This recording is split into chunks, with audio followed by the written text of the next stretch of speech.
Are your emails not landing with your prospects? Then you might be making one of these 5 common sales email mistakes. In this video, I'm going to share 5 most commonly made mistakes by both beginners and advanced sales professionals. By the end of this video, you're going to have a more clear understanding as to what these mistakes are and how to avoid them. Stick until the end to get my number 1 sales email mistake that you absolutely should not make. I'm Will, and if you're new here, I teach you sales, digital marketing, and entrepreneurship lessons every week. If that sounds like something that you dig, hit that subscribe button and that notification bell to get every single new release. Now let's jump into these 5 common sales email mistakes. As usual, if you learn anything along the way, hit that like button to let me know. Other than that, use these timestamps to review anything we go over in today's video. The first mistake is just following up. You've made this mistake before, don't tell me you haven't. Every single person that has ever been in sales has been guilty of sending at least one of these emails before. Comment below if you are one of those people. It often goes along the lines of, hey prospect, just following up to see where you're at in assessing XYZ need. No one appreciates this email, and it gets a collective groan from both you as well as your prospect. For your prospect, it sucks because you're calling them out for not having responded to your prior email. And for you, it sucks because it's a purely logistical email and it actually provides no additional value in getting this prospect further along in your pipeline. You learn nothing new about your prospect, so as a result, you're pretty much exactly where you left off in your last conversation, if you even ever had a conversation. The easiest way to avoid making this mistake is to either center yourself around your past conversation or send a sales or marketing asset that will provide new insight for your prospect to learn more about their potential problem. By doing so, you're coming from a place where you're trying to be productive with your prospect and helpful to them, as opposed to just another fly on the wall. The second mistake is when you write in all you and no them. This is where if you were to look at your email, you would only see a sales pitch and nothing about your prospect. Let me show you a real-world example of this from our friend Tim here. I get these sorts of spam emails every single day. So here you can see the email reads, "Hi Will, I'm sure you have very little extra time during the day, so short version, I'm writing to you about XYZ, an end-to-end automated consumer research platform. Lately, we've gotten a lot of interest from startups and SMBs, so we decided to start to reach out to companies like yours and offer our software at a steep discount to companies who typically don't have the budget for this kind of consumer research. Our clients are typically Fortune 500 brands, organizations, and research agencies. Our software is used to find, engage with, and understand consumer feedback about everything from new product launches, message testing, market intelligence, and more. If you're interested to learn more, please let me know if there is a convenient time for you. Hope to talk soon, Tim." Let's go over what's wrong about this email. The first thing is that there's a whole lot of I here. He goes over things like, "I'm sure," "I'm writing to you," and "let me know." Let's go over 3 examples as to how Tim has made this mistake of only talking about himself and nothing about me. The first one is he says things like, "I'm sure," "I'm writing to you," and "let me know." It's all centered around Tim the person and not me the prospect. The second thing that he mentions is something along the lines of, "I've gotten a lot of interest from startups and SMBs. Honestly, I don't care if you have. It's irrelevant to me and it's not going to benefit me in any way if other startups or SMBs are checking you out."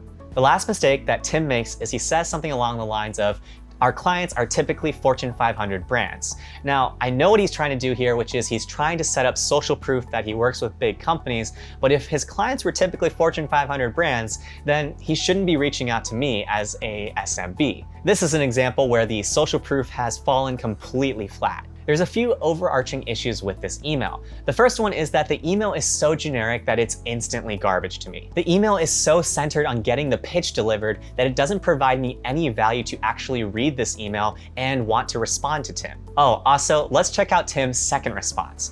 "Will, just checking in on the above, is this relevant to you? If so, would love to connect when you have the time to see how we can help. Tim." Yikes.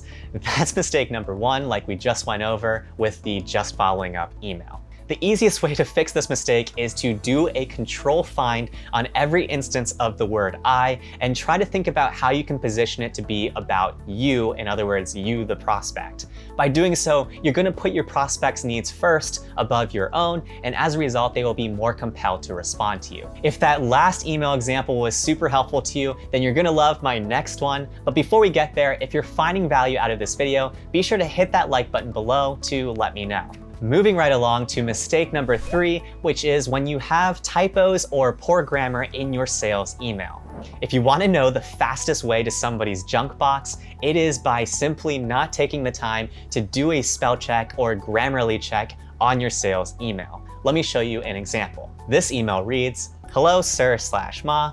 Greetings to you. I'm Karen, a chartered accountant. I know we haven't met, but feasibly your public profile speaks of your reliability, and I'm convinced we can establish a mutual business interest.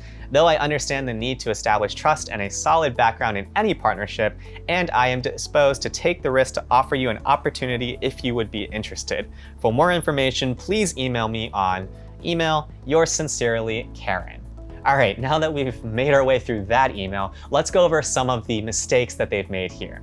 The first one is that if they're actually an accountant, they are really not positioning themselves well because they're already making little mistakes like having awkward double spaces and missing punctuation. This is just something that a typical accountant wouldn't make mistakes on because part of their job responsibilities is attention to detail. The second mistake is, in the case where you can't exactly pinpoint what salutation to use with me, then it would have been much safer to use something that was either gender neutral or just something more general like a hello, as opposed to using both sir as well as ma'am. The third mistake is, I honestly think it's kind of funny that they talk about having to take a risk to work with me, when honestly it would obviously be a risk for me to be working with them. If this person wanted to fix some of these sales email mistakes, the easiest way to do so would have been installing something like Grammarly, which would have helped pick up some of the mistakes that came up in their sales draft.